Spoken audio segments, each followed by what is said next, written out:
Y ahí decía lo siguiente, decía, Montaigne se dio cuenta que una tecnología de comunicación, la imprenta, había enloquecido su mundo, le había llevado a las guerras religiosas europeas. Y yo me di cuenta que otra tecnología de comunicación, la radio, le había abierto la puerta al fascismo y al nazismo. Y yo dije, madre, las redes sociales, como lo mismo que está pasando. Entonces...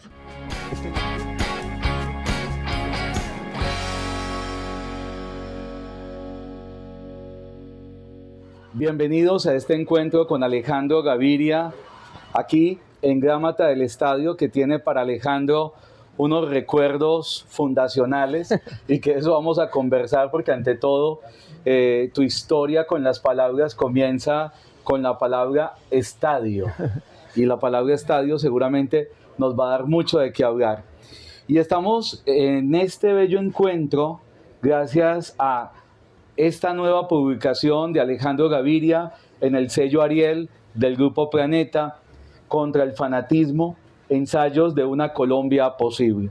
Yo soy William Rush y estoy muy contento de presentar a Alejandro Gaviria porque especialmente en los clubes de lectura amamos mucho tus libros. Gracias. En los talleres de literatura leemos mucho a Alejandro Gaviria y especialmente los que amamos las palabras. Y precisamente para llegar a este libro, por lo menos se necesitaron 9, más o menos, y entre esos que pude encontrar, tengo aquí, no espero hacer ese viaje, que es muy bello porque el centro de esa historia es Stefan Zweig, uno de tus amores, Alejandro. Entonces, más allá de hablar de lo que desde la investigación académica tiene este libro, quiero que le demos esa fuerza humanista, cómo llegar con las palabras, con la literatura, con la belleza, a pensar, a conversar, a poner en diálogo, digamos, un país posible, como vos decís, y empezar un debate con matices, que ese es otro de los temas que le interesa a Alejandro, y especialmente es ver matices. Tenemos también, hoy es siempre todavía, la historia de cómo descubrí que el cáncer es como la vida, y me gustaría que también el libro Contra el fanatismo lo viéramos desde los cuerpos, de cómo es tener la libreta en un consejo de ministros, en una alocución en alguna parte, cómo es pensar, Alejandro, dentro de esos quehaceres de la función pública, que muchos de los textos que hay acá tienen algo de ese contexto para que lo conversemos. Y el que amamos especialmente en los clubes de lectura, en los talleres, siquiera tenemos las palabras. Del Grupo Planeta, en el sello Ariel, hoy nos convoca Contra el fanatismo, ensayos de Colombia, de una Colombia posible. Démosle un aplauso bien fuerte a Alejandro, porque vamos a disfrutar de esta charla amorosa. Bueno, Alejandro, la palabra estadio tiene muchos recuerdos. ¿Qué suena para vos? ¿Qué resuena en esta zona del estadio? Dándole el saludo obviamente a tus lectores y a muchas de las personas que nos van a acompañar en esta grabación que estamos haciendo también. Bienvenido. Primero, muchas gracias a todos por la compañía aquí esta tarde. Yo crecí no muy lejos de aquí, calle 69A, número 44B88. Está por ahí a 4 o 5 cuadras. Teléfono 483150. Eso se me acuerda. Muy importante. Volvió otra vez. Números de la época. Volvelo a decir, a ver si llamamos. Y encontramos al niño que fuiste vos. Volvelo a decir. 483150. Llamen, por favor. No, pero... Y le dan un saludo a Alejandro. 6 números, sí. Y díganle que va a tener que hacer muchas cartas de renuncia. Sí. Avísenle desde ahora. Sería bonita esa llamada, ¿no? Quedaba en el segundo piso, el teléfono era negro, solamente había uno, ¿no? Como vivíamos cerca del estadio, uno de los momentos felices que me he contado por ahí era cuando Nacional metía gol. Primero sonaba en el radio y la velocidad del sonido, ¿cuál es? 340 metros por segundo. Estábamos por ahí a 600 metros, entonces 2 segundos después venía el ruido del estadio. De eso me acuerdo. Era algo parecido a la felicidad, ¿no? Bueno, te aviso que a las 7:30 comienza otro juego que te recordará cómo rueda el balón, como diría el poeta Dylan Thomas, el balón que arrojé cuando era niño, aún, Víctor, ¿cómo dice? Aún sigue rodando. Sí. ¿Cierto? Entonces ese balón todavía está ahí. Una tarde, saliendo de mi casa a 5:30, 6 de la tarde, estaba caminando y vi que había una persona caminando. Estaba por ahí.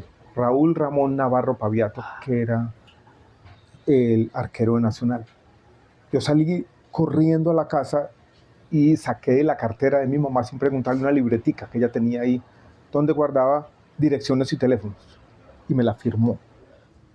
Y miré ese autógrafo infinitas veces. Una letra inicial, yo no sé si era la R, la dibujaba con un círculo y le daba como una vuelta como si fuera Saturno, ¿no? Y yo sentía una especie de adoración por esa vaina, ¿no? Como si fuera, yo no sé, un símbolo de quién sabe qué. ¿Dónde estará ese autógrafo? ¿Perdido en qué laberinto? Pero es la R, ¿sabes? Y es un tema muy importante en tu búsqueda intelectual. Llegamos como muy rápido a la... No, es la R de la resistencia. ¿No? Había que empezar por ahí. Es la R de la resistencia. Siempre decís vos que lo tuyo no solo es, como diría Mendoza, leer para resistir, sería resistir para vivir, sería resistir para amar, y además porque este libro es dedicado a Tomás, ¿cierto? Sí. Entonces, por ejemplo... Que no lee mucho, todo es paradójico, ¿no? Pero alguna vez seguramente algo le llegó, alguna de tus palabras, algunas de las reflexiones, ¿sí? De pronto. Sí. O alguna grosería le llegó, ¿no? Con una historia que tengo con él. Bueno, es muy posible. Y entonces se lo dedicas a Tomás. Esa está en ese libro, esa está en el de cáncer. Hay una historia con él. Bueno, entonces aquí va a haber un diálogo en esta conversación con los otros libros. Cuando uno lee un libro que tiene datos, este libro tiene gráficas, uno diría que funciona muy bien para una facultad de ciencias económicas, de ciencias sociales, pero nos equivocaríamos mucho si empezamos por ahí. Habría que empezar primero por la literatura.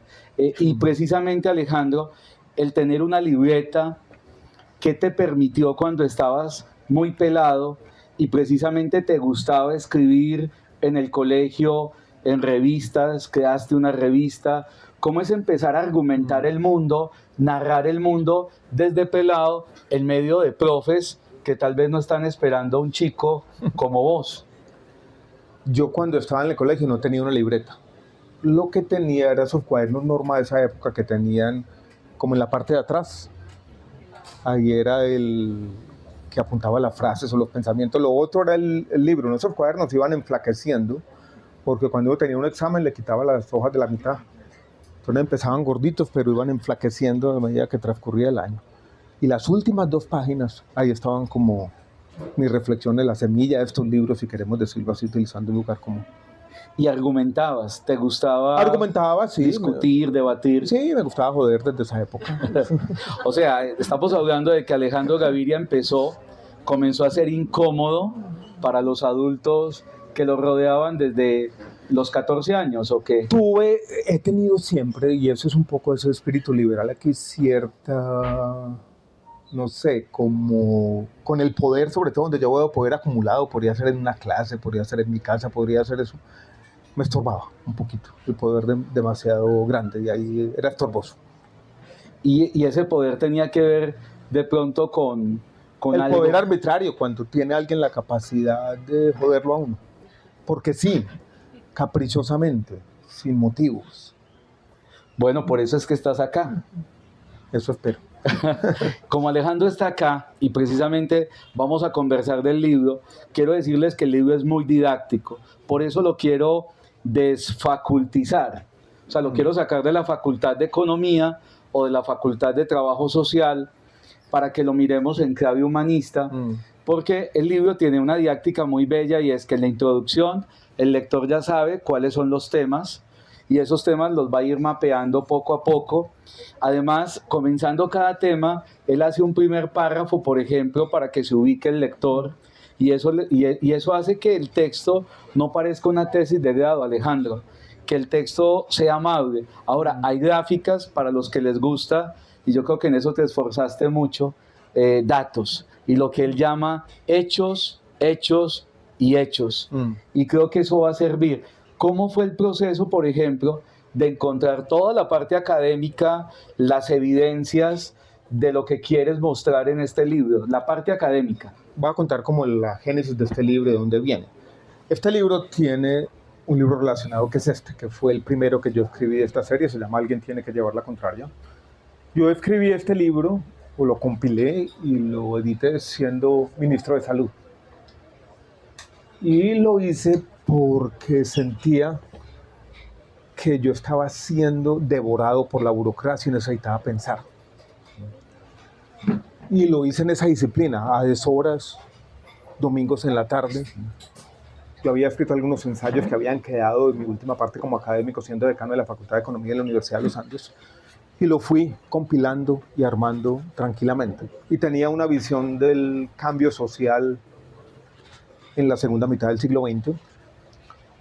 Yo me había obsesionado desde por allá en los años 90, cuando hice mi doctorado en economía, con un análisis cuantitativo de la movilidad intergeneracional, de buscar datos que conectaran los estudios tradicionales de desigualdad de Colombia de historia familiares. Es como si a todos aquí pudiéramos tener la educación y las condiciones socioeconómicas de nuestros padres y las comparáramos con las nuestras, a ver qué tanto se parecían, hacer ese tipo de comparaciones, y eso lo fui armando aquí. Pero tenía no solamente esa parte académica, sino la otra, esbozos o atisbos del gusto mío por la literatura, que solo se desató con el libro que siguió, que fue el de Cáncer, Hoy es siempre todavía, que fue cuando yo dije, ese tema de los cuadernos esos del colegio, ya lo puedo empezar a escribir, porque eso era para mí un tema privado. Y este libro es como una especie de eterno retorno, ¿no? Como este libro, después de esa especie de travesía por la literatura, vuelve un poco al análisis de datos y actualiza lo que este hizo para el siglo XX. Esto lo hace, cuesta reconocerlo, pero ya llevamos una cuarta parte del siglo XXI. Entonces yo trato de decir qué es lo que ha pasado en este país en este siglo. Pues vamos al año 2000. ¿Ha pasado mucho o no ha pasado nada? Pensamos las dos cosas al mismo tiempo. Y ha pasado de todo.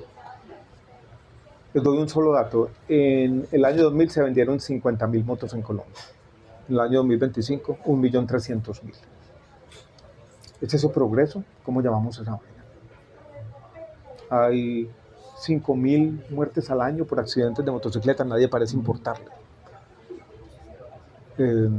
Eso está aquí. Sí. El país, Colombia ha sido un país, y eso se está acabando quizá, que para los economistas siempre se caracterizó por cierta estabilidad mediocre, si se quiere. Nadadito de perro, decían los economistas bogotanos cuando yo llegué allá, para describir a Colombia, nadadito de perro. Está muy técnico ese nombre, ¿no? Y entonces ahí vuelvo sobre el nadadito de perro, vuelvo sobre una historia que ha tenido Colombia, y es que esos coeficientes que miden la desigualdad, que tratan de comparar, es como si uno tuviera 1.000 familias, cuánto ganan las de arriba, cuánto ganan los de abajo. Hay una forma de hacer eso más o menos técnicamente que llama el coeficiente Gini, que nadie entiende y está en el lenguaje político de todos los días, los traigo a cuento. Es eso, ¿no? Es tratar de hacer algo y es mirar la realidad de una forma que no sea resumible en una sola frase, en un solo tweet, en un solo eslogan, en una sola letanía que se repite. Y lo hice porque pues en el mundo político le está faltando eso. Cuando yo escribí ese libro, el mundo era distinto. Yo tengo esta idea, ahora hablaba con Víctor al empezar aquí. Hay una especie de fórmula que se ha repetido mucho, es en qué momento se puteó todo, ¿no? Y yo creo que es como el año 2016, cuando ese resultado del plebiscito y esa sociedad tan dividida y todo empieza a cambiar. Cuando yo escribí este libro, yo sentía que este tipo de argumentos tenían más cabida en la opinión pública. Yo siento que es menos.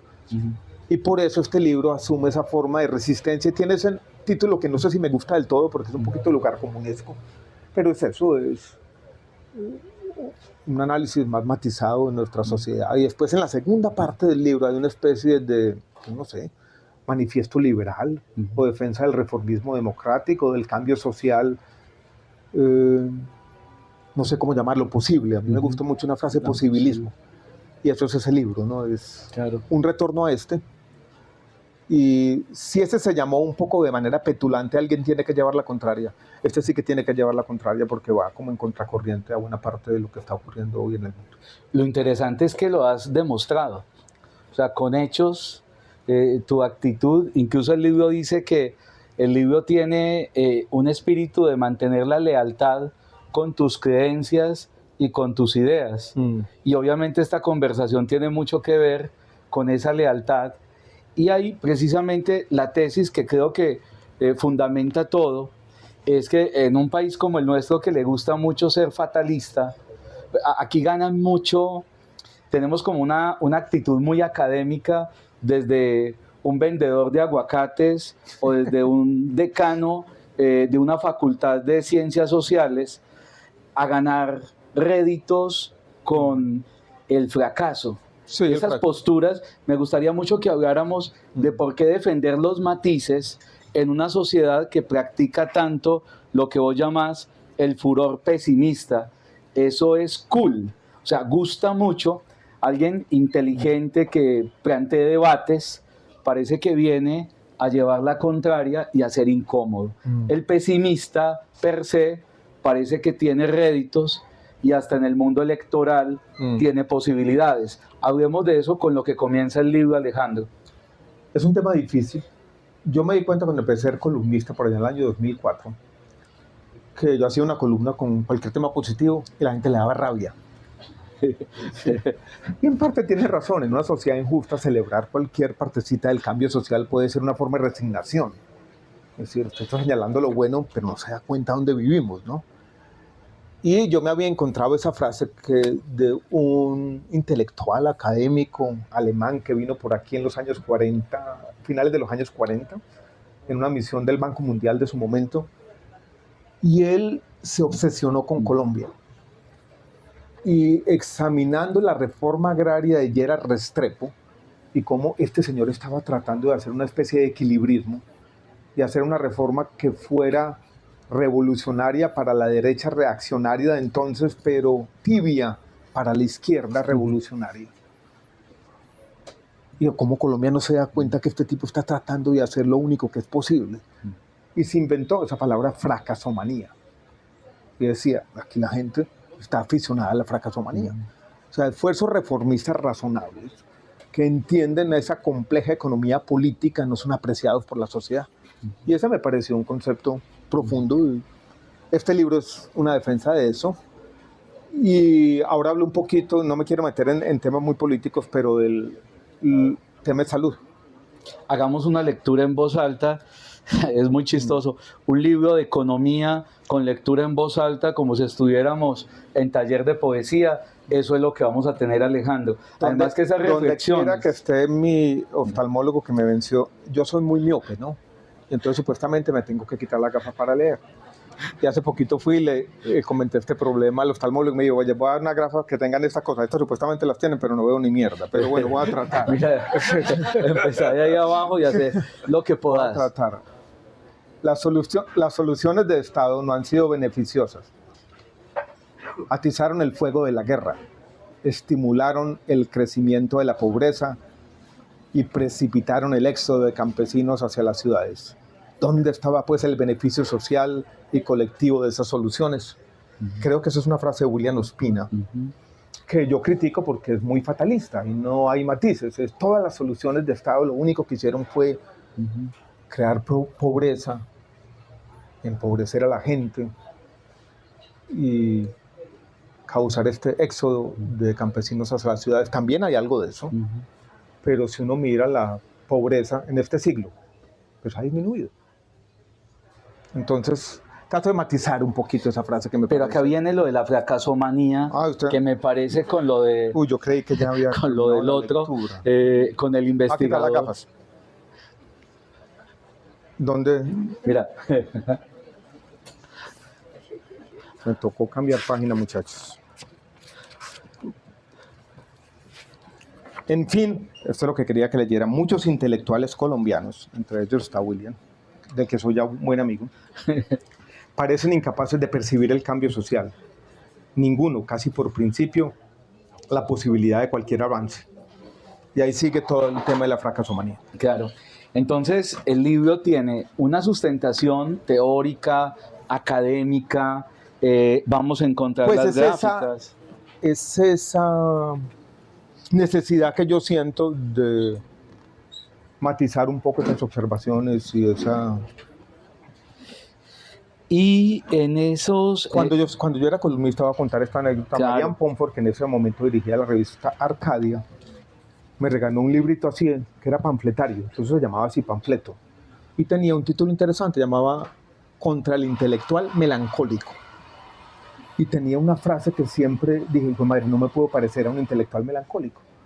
Me decía, los intelectuales melancólicos, uno lo puede imaginar ya como de 75, confunden el fracaso de su cuerpo con el fracaso de la sociedad. Wow. Entonces yo dije, hijo de madre, eso está complicado. Y esa medida que pues, los años se van acumulando y la vida se va haciendo más difícil, cierto pesimismo natural, existencial, hace parte de lo que somos, pero eso no debería contaminar nuestros juicios de la sociedad, pero es difícil, entonces hay algo de resistencia en ese sentido también. Pero mira que el libro tuyo, donde el cuerpo, el del cáncer, el del cuerpo, ahí el cuerpo está atravesado por lo político también, y siento que ese libro te va a servir para pensarte de otra manera. Incluso el listado de 3 páginas de gratitud que haces también habla de la honestidad con la que ese libro te va a poner en otra postura. Y al final del libro aquí haces una cita, pones una cita de Thomas Wolfe, ¿cierto? Donde él habla de la meritocracia y habla de aquellos personajes académicos que tienen la orejita peluda, ¿cierto? Sería muy parecido a ese intelectual de 75 años. Esa parte también habla mucho de cómo el cuerpo está comprometido con las ideas, con las ideologías, con las posturas, el cansancio ideológico, tal vez también el cuerpo lo reproduce, Alejandro. Puede ser, puede ser. No lo había pensado. Yo no había pensado, yo sabes que no pienso mucho como en el cuerpo, a pesar de que el libro de cáncer es un libro sobre el cuerpo, porque lo están usando por todo el lado.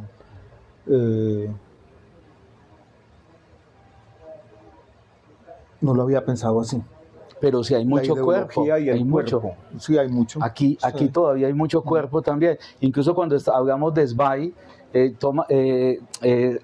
Stefan Zweig no viene a Colombia porque se da cuenta que su cuerpo no puede hacer ese viaje. Y vos lo tomás. ¿Quiere que hable de eso? Pues vamos con el libro y ya viene precisamente ese tema. El libro nos va a dar o nos está dando el camino de la conversación, porque el libro tiene esa posibilidad didáctica que se vaya dando. Y yo fui aquí al margen, y a vos te gusta mucho lo que es periférico, está al margen, la marginalia de la vida, por algo estás acá, no en un consejo de ministros. Dice... aquí, el tema, ¿qué pasaría de Colombia o qué pasaría con Colombia sin la coca? O sea, dentro de ese pesimismo se ha pensado que lo más terrible que hemos tenido es precisamente la producción de la hoja de coca. Eso tal vez ha reducido la conversación. Hablemos de ese estado del que se ha hablado como estado fallido, y todos se llenan la boca diciendo que el problema es la hoja de coca. Voy a hablar un poco de ese tema. La transformación de Colombia en el principal exportador de cocaína a los mercados globales empezó en el año 1978. Y sobra decirlo que eso transformó nuestra sociedad. Tuvimos después una epidemia de crimen violento que afectó a todo el país, pero sobre todo esta ciudad en los años 80 y la primera mitad de los años 90, después fue disminuyendo, pero ahí está. Cambió mi vida de alguna manera. Hoy es siempre todavía, yo cuento una historia. Yo fui asaltado por robarme un carro, Renault 4, que ya había comprado en mi primer trabajo, y estuve 45 minutos dando vuelta por la comuna de Noroccidental con un man diciéndole a otro, bueno, matalo ya. Yo salí de Medellín hacia Bogotá después de eso. Y cuando llegué a hacer el doctorado, en el segundo año nos dijeron, tienen que escribir un artículo. Y el profesor, viendo que ahí había coreanos, italianos, de toda parte, dijo, escriban sobre su país, sálganse un poquito y utilicen datos de otra cosa. Y yo dije, voy a escribir sobre Colombia. Y comencé desde arriba, desde el sur de California, a buscar datos de la violencia en Colombia. Y escribí un artículo sobre esa epidemia de crimen violento y el papel del narcotráfico. Y esa búsqueda me llevó al archivo de noticias del New York Times. Y hizo que descubriera lo siguiente, que para mí ha sido inquietante. Cuando tratábamos de entender por qué Colombia primero fue el principal exportador de cocaína y después, solamente años después, llegan los cultivos de uso ilícito y llega la coca aquí, siempre veíamos como factores estructurales la geografía, incluso algunos decían esa historia como del contrabando, el proteccionismo, decían algunos economistas, incluso algunos decían cierta medio desviación ética de nuestra sociedad por muchas razones. Y yo me di cuenta que todo había sido azaroso, contingente, que si uno quizás retrocediera la historia y le volviera a poner play, pudo haber sido diferente. Pudo haber sido México, como ya lo es. Pudo haber sido una parte del Caribe. Pudo haber sido los cubanos americanos que se quedaran con el negocio de alguna otra plataforma en Centroamérica. Pudo haber sido Panamá. Y fue Colombia casi por una casualidad. Hay una historia empresarial sutil, pero la vida, creo yo, tiene eso que los economistas llaman path dependence. Las cosas ¿por qué pasan? Porque pasaron. Y Colombia fue acumulando una ventaja competitiva casi criminal y eso transformó nuestra sociedad y permeó todos los espacios, que ha sido el tema grande nuestro, de esta generación. Y este libro vuelve sobre esa historia, y vuelve sobre esa historia porque cuando yo lo estaba escribiendo se publicaron una cosa que es impresionante, y es el presidente Nixon se grabó todos los días de su presidencia, y eso quedó grabado, todos los días. Él tenía no sé por qué lo hizo, todo se grabó. Y cuando él dice, vamos a hacer la guerra contra la droga en el año 1971, lo que dicen es, mire, los opositores nuestros no los vamos a poder vencer, estigmaticémonos. Y la guerra contra las drogas en el fondo fue una guerra racista, ese fue su origen, y un origen político de corto plazo. Y eso fue en el 71, que no fue una guerra contra todas las drogas, la cocaína quedó exenta de esa primera guerra. Y la guerra contra las drogas del año 71 lo que hizo fue aumentar la demanda por cocaína en Estados Unidos. 73, 74, 75, y surge Colombia en el año 78. Y eso cuenta esa historia de esa primera etapa, de la prehistoria de la guerra contra las drogas, de la consolidación de Colombia como uno de los países más violentos del mundo, de la transformación de nuestra sociedad, de cierta locura inatajable en que se convierte la historia. Es que el panorama lo amplías mucho, Alejandro. Mucha gente cuando va a estudiar precisamente o desde lo social, desde lo económico, lo que nos ha pasado, se queda con un pedacito que le conviene o que es muy, digamos, como instagramable, por ejemplo. Y lo que vamos a ver acá es que Alejandro Gaviria se expande mucho más y te vuelves un poco incómodo porque vas a poner otros temas, como ya lo estás haciendo, para que esa estigmatización, digamos que pierda la fuerza. Sí, yo trato de contar esa historia, está ahí, había sido medio contada aquí la vuelvo a traer un poquito y actualizarla con los últimos años. Ahora yo creo lo siguiente, llevando este tema como a la coyuntura actual. Colombia tiene 250.000 hectáreas de coca por ahí sembradas, no sabemos muy bien. No sé si ustedes están conectados con el debate actual. El último informe de Naciones Unidas de CINCI del año 24 no ha sido publicado porque hay una diferencia con el gobierno. Todavía mis colegas economistas, con los que yo hice algunos de estos estudios, creen que la pérdida de control territorial y un poco los problemas de Colombia, todos se derivan de eso. Yo creo que ya no. Yo creo que la causalidad se invirtió. Y yo creo, y esta ha sido mi forma de ver el mundo compleja, que muchas veces el origen nada tiene que ver con la esencia de las cosas. Que la coca haya sido el inicio o el origen de muchos de estos problemas no significa que hoy sea el problema fundamental.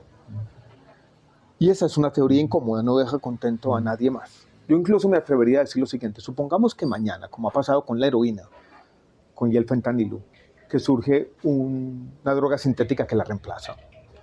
Pasa lo mismo con la cocaína. hay una cocaína sintética indistinguible de la que producimos con base en la hoja de coca.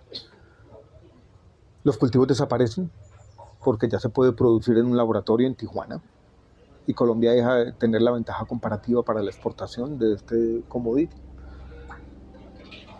¿Qué va a pasar con los grupos armados ilegales?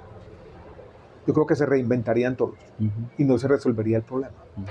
Y eso es incómodo porque nos está diciendo que, por ejemplo, el glifosato que ha estado en el centro de este debate y volver a fumigar y los drones y todo esto que está pasando, eso es simplemente retórica de la acción, eso no va a resolver el problema.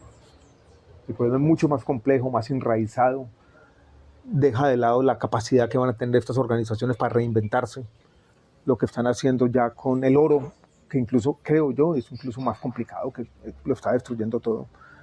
La captura de los contratos estatales, el poder que tienen de regulación social. Arauca no tiene mucha coca y el problema de violencia es complicado allá. En el Guaviare no, el problema no es la coca, es la ganadería. Y ahí están las organizaciones armadas. Está esa reflexión ahí. Llevemos esto, estamos en un año electoral, ¿no? Llevemos esto a las elecciones actuales, a la discusión. Va a haber en todos los debates que vamos a ver presidenciales, sobre todo después de las elecciones del domingo, este tema va a estar de primero. ¿Qué van a hacer? Y la gente va a sobresimplificar este problema. Y seguramente muchos van a decir que un herbicida nos va a sacar de este atolladero, cuando no es así. ¿Qué sería lo honesto? Decir, este tema tiene unas particularidades territoriales, hay que mirarlo con enfoque territorial. Una cosa es el Catatumbo, otra cosa es Arauca, otra cosa es el Pacífico nariñense, otra quizás distinta el Caucano, otra cosa es Urabá, otra cosa del sur de Bolívar, otra cosa del Magdalena Medio, ¿no? Cada uno va a tener velocidades distintas, en cada uno tenemos que instalar historias de desarrollo, algunas son posibles, otras no tanto. Colombia puede tener una oportunidad porque Venezuela puede despegar y puede tener un crecimiento económico. Uno puede imaginarse un futuro donde en 15 años Venezuela está incluso mejor que Colombia. Pero Colombia puede beneficiarse de eso que puede pasar allí. Eso va a hacer que unas zonas aprovechen esa oportunidad y puedan construir historias distintas que desplacen los cultivos de uso ilícito más al oriente del país. Eso va a impactar el Pacífico nariñense, no tanto. ¿Y qué vamos a hacer allí? Ecuador se está convirtiendo en tierra de nadie. Esa complejidad no va a estar en el lenguaje político. ¿Cómo la incorporamos? ¿Cómo tratamos de que esto tenga un pedacito? Y ahí es donde viene mi palabra, posibilismo. Yo lo decía a veces con los funcionarios cuando estaba en el ministerio de una manera que quizás era un poco abstrusa. Resquicios de posibilismo. Encontremos un pedacito. Mi contacto con la evaluación de impacto. Inventemos, alguno proponga una patología, un problema social, cualquiera, de jóvenes. Violencia de género. Violencia de género. Y pongamos violencia de género en algunos ámbitos. Y inventémonos un programa de cultura en secundaria para sensibilizar y una toma de conciencia colectiva sobre la violencia de género. Y sobre todo la violencia de género que ocurre en los hogares, al interior. Reunamos todas las experiencias internacionales, obsesionémonos con la implementación y la puesta en práctica de ese programa, hagamos lo mejor posible, consigamos el financiamiento, démosle continuidad en el tiempo. ¿Qué porcentaje del problema crees que va a resolver esa iniciativa? 20%, la mejor posible, mejor implementada. Eso no significa que no sea necesaria, por eso hay que empezar, pero ese realismo que no quiero que se vuelva cinismo, está en la raíz de este libro, ¿no? El cambio social es difícil, hay que tomárselo en serio, hay que llevarlo a la práctica. ¿Se ganan elecciones así? No, hermano. No. Pero eso no significa que no podemos dejar de lado, descartar formas serias, creo yo, razonables de transformar la realidad. Alejandro, me das pie para decir, vamos a decir, siquiera tenemos el escepticismo, no los votos, pero tenemos el escepticismo. Sí. Siquiera tenemos la autocrítica, no los votos, pero tenemos la autocrítica.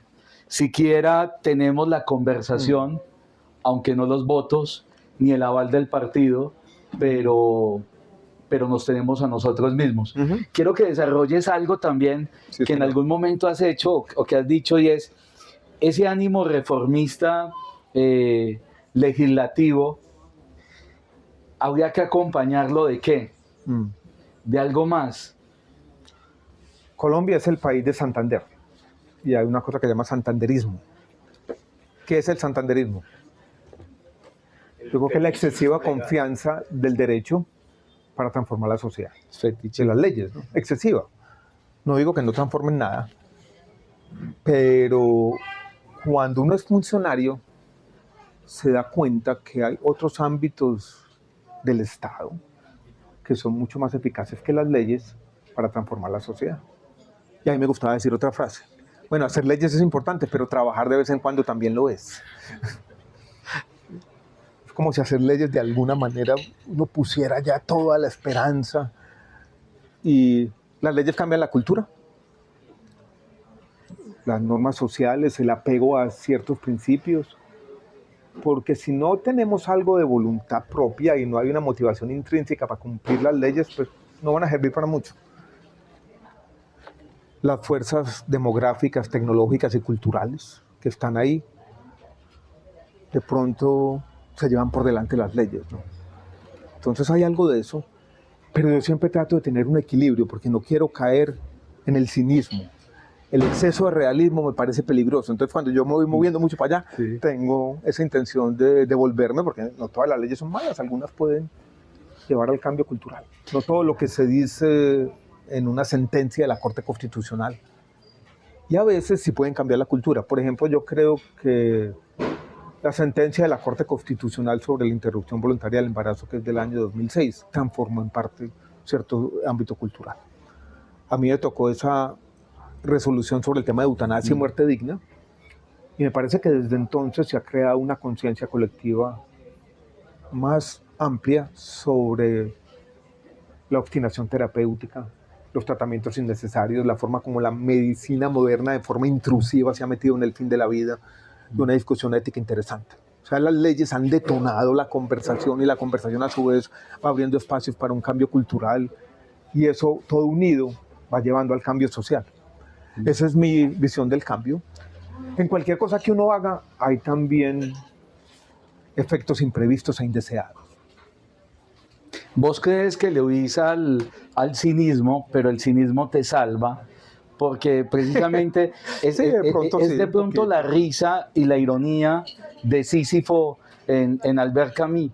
O sea, ya sabemos que no voy a tener el aval, ya sabemos que voy a ser incómodo porque llevo la contraria, porque le digo a mis compañeros de Consejo de Ministros lo que no quieren escuchar, y eso te salva porque es el cuerpo de nuevo el que aparece ahí, Alejandro, y en el libro, en la mitad, el lector va a agradecer mucho porque hay una lúdica con unos decálogos que vos dejás ahí para que haya también como una especie de autorreflexión que me hace pensar, por ejemplo, en Montaigne.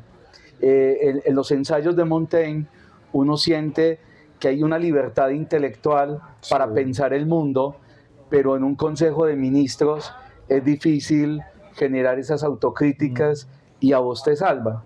Y me encantaría que hablaras precisamente de cómo es pensar, escribir, tener ideas, querer conversar con los colegas de gobierno y uno tener la soledad de la libretita, que me encantaría que se la mostráramos a los compañeros, a tus lectores. Tienes a los colegas y tienes a la libretita. Una libretica ahí cuando... Hablemos de eso, de cómo es esa soledad o ese diálogo entre las ideas que quedan en la libretita y ese... Que hay como un laberinto, ¿no? y ese laberinto de gobierno. Sí. Esta libretica es de ahora, ¿no? Pero eso es muy kafkiano, ese laberinto. Ahora cuento un poquito de eso. Yo tenía una libreta, tenía varias cuando era ministro, en algunas apuntaba ciertas cosas que creía que eran interesantes, en las otras, cuando duraban 6 o 7 horas, yo me elevaba. Y yo pensaba, todo el mundo cree que yo estoy tomando nota, que man tan juicioso tomando nota del Consejo de Ministros y yo estaba en otro planeta, ¿no? Voy a hablar un poco del decálogo. El decálogo que hay en este libro y en este, porque es parecido, no tiene muchos cambios, surgió cuando yo era ministro de Salud. En un momento difícil, donde yo sentía que no era posible la transformación, estaba cayendo en el cinismo, ¿no? Había una frase que resonaba conmigo todo el tiempo y que puede tener que ver con la coyuntura actual, que alguien había dicho en Estados Unidos, decía, todo el mundo quiere reformar la salud hasta que alguien se atreve con las dificultades. Y yo estaba en Santa Marta, viernes en la tarde, la postura del sol, esa hora como medio sisifesca, ¿no? Sí, sí. Donde todo parece vano. Y estaba en un panel como ministro y hablaba de último, por supuesto, era el que tenía que cerrar. Había 6 personas que me antecedían, éramos 7. Y le dan la palabra al primero y habla 40 minutos. Entonces yo dije, 40 minutos, faltan 5, 5 por 4, no, yo me voy a eternizar aquí. Y empecé a tomar nota. Y yo dije, voy a escribir un poco como sobre el cambio social, y de ahí viene, en ese momento, escrito sobre una mesa en un panel, esa idea que llama decálogo de un reformista, ¿no? De alguien que está tratando, sin poderlo, de transformar la realidad, las dificultades que yo veía, y tiene un dejo, no sé si pienso así todavía, en parte así, incrementalista, diciendo, el cambio es muy difícil, uno tiene que ir superponiendo cosas, con cierta visión trágica que yo había adoptado, quizás irresponsablemente, en mis lecturas de la evolución y de Darwin, ¿no? Incluso de Richard Dawkins, que decía, ¿cómo se construyó la vida? ¿No? Remiendo sobre remiendo, sobre remiendo, sobre remiendo. Yo decía, quizás es la única forma del cambio, ¿no? Ir remendándolo, ya remendado, ir tejiendo esto. Cierto, ¿cómo llamarlo? Como desprecio por las grandes reformas estructurales que quieren cambiarlo todo, ¿no? Cierto entendimiento desde abajo de las capacidades que habían sido acumuladas. Cierto temor a que destruir es mucho más fácil que construir. Hasta ahí esa reflexión sobre el cambio social. La vida es rara, ¿no? Cuando se publica este libro, no primero muchos ejemplares, alguien tiene que llevar la contraria. Y después se volvió un medio boom. Yo dije, ¿por qué? ¿Quién está comprando este libro y para qué? ¿Sabe qué le pasó? Se convirtió en un libro de autoayuda para funcionarios. Como que algo captó esa vaina, como alguien veía ahí como una reflexión que la gente no hacía mucho desde adentro sobre el trabajo con un decreto, de las ilusiones que hay depositadas ahí, sobre un trabajo que es duro, que a veces es malagradecido. Y entonces en Colombia tiene pues mucha gente que trabaja en el Estado. Era una reflexión desde adentro de eso que sí tenía algo como de Montaigne, ¿no? Porque muchos años después yo leía a Montaigne en los ensayos que están en este libro, el de Stefan Zweig, y él había sido alcalde de Burdeos, ¿no? Claro. Y se retiró a propósito. Y se retiró, y él creía que la política había acabado con la vida de su padre. Él dijo, este señor envejeciéndose con 1000 demandas sociales. Yo cuando leí eso me acordé que yo había hablado con una representante a la Cámara del Magdalena, que la gente despreciaba, así la veía, y ella me dijo, yo tengo este grupo de WhatsApp, y hay 800 personas y me escriben todos los días. Yo voy a contestar todo lo que me... Yo decía, hijo de madre. Y él tiene esta frase que era como para los funcionarios. Él dice, uno se debe prestar a los demás en la función pública, pero solamente uno se entrega a uno mismo. Y yo dice, pues razón tendrá. Y es el agobio de ser funcionario, y ahí quedó. Por lo menos tenía esa virtud de haber escrito desde el terreno, en medio de las dificultades. Este libro retoma ese debate, porque a mí yo he estado otra vez de nuevo en el debate de la salud, que ha sido uno de los debates políticos más difíciles, y en este libro yo traté de hacer un ejercicio distinto, y es tomar distancia incluso de mis propias posiciones, y tratar de entender un poco ya desde afuera, como un observador imparcial, que no lo soy, pero tratando de hacer ese ejercicio. No lo voy a llamar intelectual, pero sí como concierto de decir, ¿por qué es tan difícil esta cosa? ¿Y por qué no nos ponemos de acuerdo? ¿Y por qué son tan enconadas las discusiones? Y yo lo trato de resumir, si quieren ahora hablamos de eso, tampoco Claro. quiero, como en 4 tensiones, en 4 cosas que hay en la salud de Colombia que lo hacen muy difícil, que complican el debate. Sí.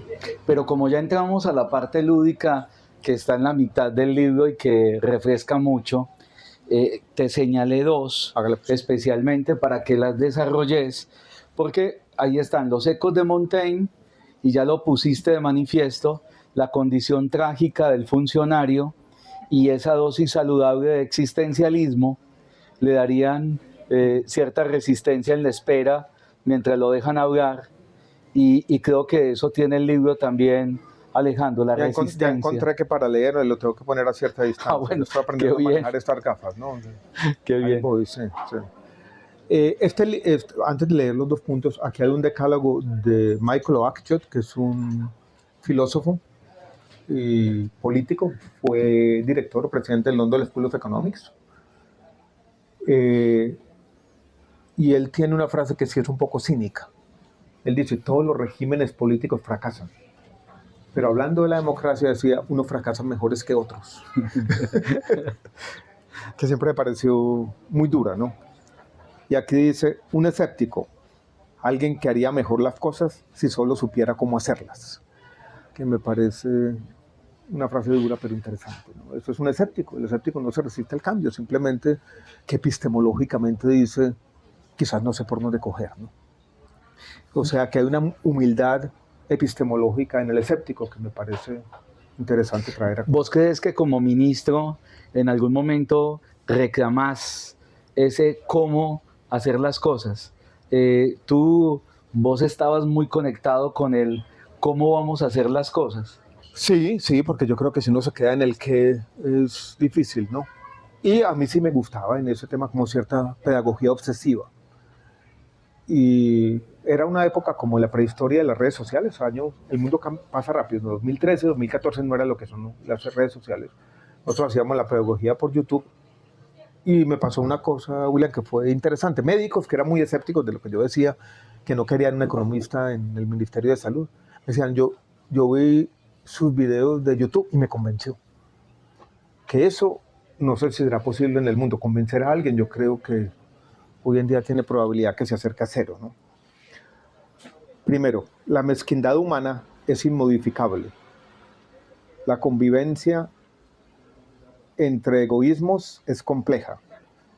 De allí las dificultades del cambio social y la necesidad de una resignación compasiva o una compasión resignada a la hora de juzgar muchas empresas humanas. Yo había leído por allá un poema de Fernando Charri Lara muy duro que dice, todas las empresas humanas son vanas. No he caído todavía en ese cinismo, pero hay algo de eso, ¿no? Como es difícil juzgar cualquier empresa humana que tiene que ver con el 20% que hablábamos ahora. Segundo, los ideólogos de izquierda desconocen el progreso social, los de derecha el avance moral. Unos y otros son inmunes a los datos, pero vale la pena enseñárselos de vez en cuando con alardes positivistas, por supuesto, así solo sea para hacerlos rabiar. ¿Te das cuenta que ganas de joder, no, ganas de joder. Pero mira que estás sonriendo. Démosle un aplauso a Alejandro en este primer segmento de la conversación. Vos intentas que no se te salga la sonrisa cínica, pero es que está ahí. Además que... Era el columnista de esa época. Claro, tenés el tonito. Y además, Alejandro, vos te ganaste un premio a la mejor columna, el mejor columnista del año, ¿no? De Premio Simón Bolívar, sí, en el año 2009, 2010. Claro, y eso también tiene que ver, yo diría, con el Borges que se quedó también en vos.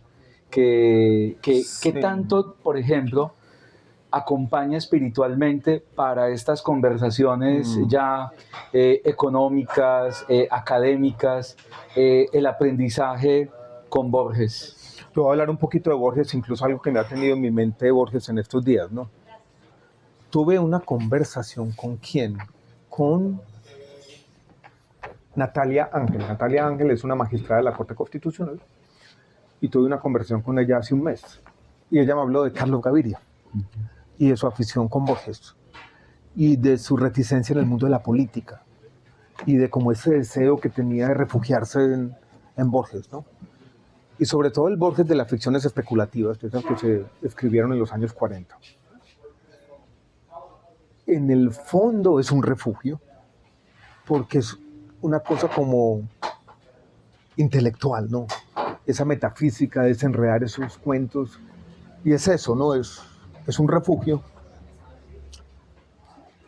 Ese me gusta a veces. Y el otro, el poeta escéptico y compasivo al mismo tiempo, el que celebra la vida, el que fue después sus enumeraciones. Hay aquí un poema que se llama Los Justos, que también me gusta citar en ese tema como el cambio social, muy bonito en ese que podemos leer 2 o 3 cositas. Ese también me gusta, ¿no? Tengo los dos. Uno como para perderme de manera casi diletante en esas ficciones obtrusas. Yo he leído ese cuento Tlön, Ugbar y Urbis Tertius por ahí unas 15 veces. No lo he logrado entender. Sigo ahí, no. Hace poquito leí una cronología que hizo esta autora argentina que murió hace poco, Beatriz Sarlo, de ese libro, que lo desenredó y lo puso en su cronología. Y algo logré captar. Ella lo mira como en una especie de lectura casi política, entre ese libro como una especie de aspiración del orden en medio del desorden de la vida borgiano, ¿no? Porque él tenía esa tensión entre lo platónico, pero su gusto por Heráclito también, ¿no? El río del tiempo, ¿no? Séneca. Sí, somos el tigre que nos devora, ¿no? Y somos al mismo tiempo el río que nos arrastra. Ese Borges me gusta. La lotería en Babel siempre lo he visto como un cuento distópico. Pero quizás el poeta me gusta más. Claro. Y aquí hay algunos de esos poemas. Este es alrededor de... no, este tiene que ver con... Esta es una historia de un libro. Yo una vez en Buenos Aires estaba en una calle cualquiera y entré y encontré un libro tirado en el piso. Un libro ahí tirado en el piso. Y era un libro firmado por Borges y tenía en la primera página una frase. Era regalo de Giorgi del año 1957 y lo firmaba Heide Lange. Yo nunca le paré bolas. Hasta que yo dije, ¿quién será Heide Lange? Heide Lange era hermana de Nora Lange, de ascendencia noruega. Yo creo que Borges le propuso, en sus amores platónicos no realizables, ¿no? Le propuso matrimonio a todas y ninguna le dijo que sí. Creo que a esta también. Y en su último libro de poemas, en Los Conjurados, hay un poema de Heide Lange que ya es un fantasma, que es el que está aquí. El cristal del espejo que te aguarda, tus ojos que miran otras cosas, el marco de una imagen que no veo, las verjas de un jardín junto al ocaso, un dejo de Inglaterra en tu palabra, el hábito de Samburg, unas bromas, dice después unas batallas, en la pantalla silenciosa y lúcida, los viernes compartidos, esas cosas sin nombrarte te nombran. Es una imagen de una mujer que él recuerda y hay estas alusiones, esta especie de enumeración como fueran sus últimos poemas que me parecen bonitos. Yo tengo ese libro en la casa, no sé muy bien qué hacer con él, ¿no? En la última página está firmado por Borges, todavía no estaba ciego, una letra diminuta y él siempre firmaba, ponía la letra y hace como una T al revés, pone Aldrogué, donde seguramente es un libro, es el agente secreto de Joseph Conrad de ese libro. Y él hizo una reseña de la película del agente secreto, entonces estoy seguro que leyó el libro, estoy seguro que lo tuvo en su biblioteca, estoy seguro que se lo regaló después de ver la película que él reseñó en la revista El Hogar a su amiga. No sé si ya lo habrá leído o no. El agente secreto es un libro pesimista. La única figura que es éticamente respetable en ese libro, que es un libro de terrorismo, que incluso cuando fueron los aviones el 11 de septiembre, se trajo mucho a cuento, ¿no? Porque es un libro que trata de especular un poco sobre el terrorismo como una forma de manifestación política fanática, ¿no? Pero en el fondo la política de eso, y unos profesores son los radicales. Pero la única persona respetable es un niño que queda destrozado en el libro. Es un libro muy duro sobre los extravíos de la razón humana y la locura de la política de Joseph Conrad. Cuando escuchamos a Alejandro Gaviria, casi uno dice, para ser economista, administrador de empresas, negociador, llámese lo que quiera, abogado. No, economista, abogado no sirve. No, pero estoy nombrando todo lo que tiene reputación, ingeniero. Ingeniero, sí. Habría que ser lector primero. Sí, sí. Sí, y como una suerte de humanismo, que es lo que siempre has defendido. Y ahí llega la figura liberal o de ese pensamiento liberal de Stanislao Zuleta. Me gustaría mucho que nos ampliaras lo que en el libro, por ejemplo, traes con Zuleta, que incluso nos llega, yo creo que de los momentos más bellos que uno tiene en la facultad, en el pregrado, siempre es el elogio de la dificultad y ese texto sobre la lectura, Alejandro. Entonces, hablabas del liberalismo y ahorita vamos a hablar de Piketty también, de Tomás, de ese otro Tomás, que es importante para este libro y repensar el marxismo y empecemos con Zuleta. Entonces, ese liberalismo, ¿cómo lo traes en el libro? Voy a decir dos cosas. Esta lectura de Stanislao Zuleta, ese artículo que yo escribí ya hace 10 años, ¿no? El de Stanislao Zuleta. Y lo escribí por una invitación de Elkin Restrepo, que en su momento dirigía la revista El Occidente, que ahora hablamos de él. Y está muy centrada en los últimos textos de Zuleta. Y cuando yo publiqué ese artículo, creo que hay una versión primero en la revista La Universidad de Antioquia, algunos zuletistas neomarxistas se pusieron bravos, porque yo reivindicaba el Zuleta liberal. Y todos dijeron, ¿y dónde está el marxista? ¿Dónde está ese otro Zuleta que de alguna manera protestó como la forma como el liberalismo se resignó y adoptó el capitalismo como propio? Porque veían en la ideología liberal una especie de resignación con el capitalismo. Entonces hubo muchos críticos, en parte con razón, ¿no? Pero este Zuleta es el antidogmático, el que ve el conflicto como inevitable liberalmente, con unas grandes afinidades con Isaiah Berlin, por ejemplo, que yo creo que él nunca se dio cuenta de esas grandes afinidades que hay allí. El que yo aprendí en ese libro Arte y Filosofía cuando estaba en el colegio estudiando ingeniería, donde estaban esos 3 principios que él llamaba el racionalismo kantiano, que están ahí. Yo me aprendí de memoria, ¿no? Ponerse en el lugar del otro, pensar por sí mismo y ser consecuente. Y eso, pues, es liberalismo, ¿no? Es respetar éticamente a quien piensa distinto, el papel de la conversación. En ese momento estábamos en el debate del acuerdo de paz en Colombia, entonces yo traté de reivindicar ese Zuleta que hay ahí.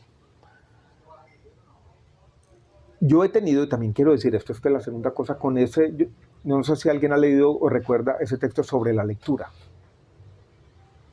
Yo me lo leí cuando estaba en tercer semestre en la universidad.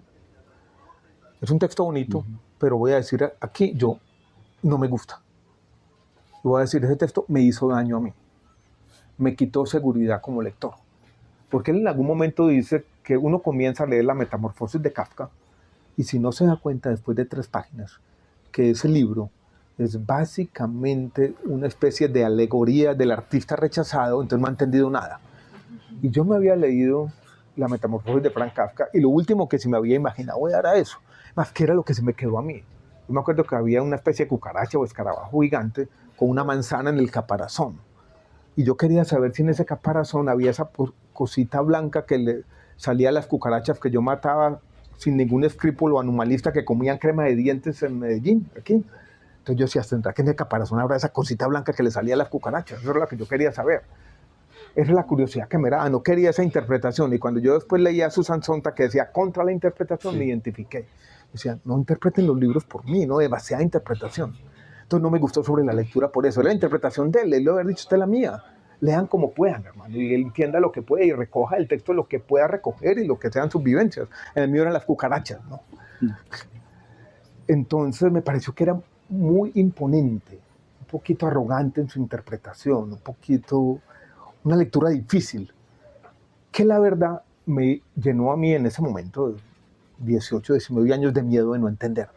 Como si los libros fueran, cada libro fuera una especie de acertijo que yo tuviera que armar. Y no, un libro no es eso, ¿no? Un libro es lo que uno pueda tener y las lecturas en cada momento serán distintas. Entonces, he peleado con ese texto sobre la lectura, podemos hablar en eso más. Pero mira, en una especie de... Otro examen óptico. ¿Cuál es? Con este fragmento, estos 2 párrafos donde citas el liberalismo. Es sobre el liberalismo de Stanislao Zuleta.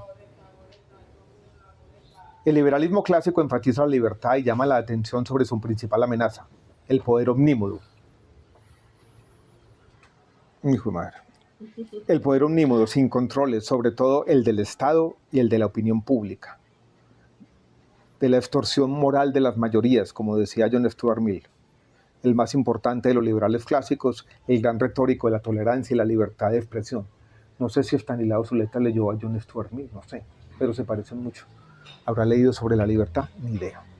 Para decirlo de otra forma, en un lenguaje del siglo XX, el liberalismo clásico enfatiza la libertad negativa. Tenemos que preservar, dicen los liberales clásicos, un ámbito mínimo de libertad personal, para no degradar o negar nuestra naturaleza. Benjamin Constant, un vigoroso defensor de las libertades civiles, argumentaba que como mínimo las libertades religiosas, económicas, de opinión y de expresión deberían ser protegidas, aisladas de los embates y arremetidas del gran público.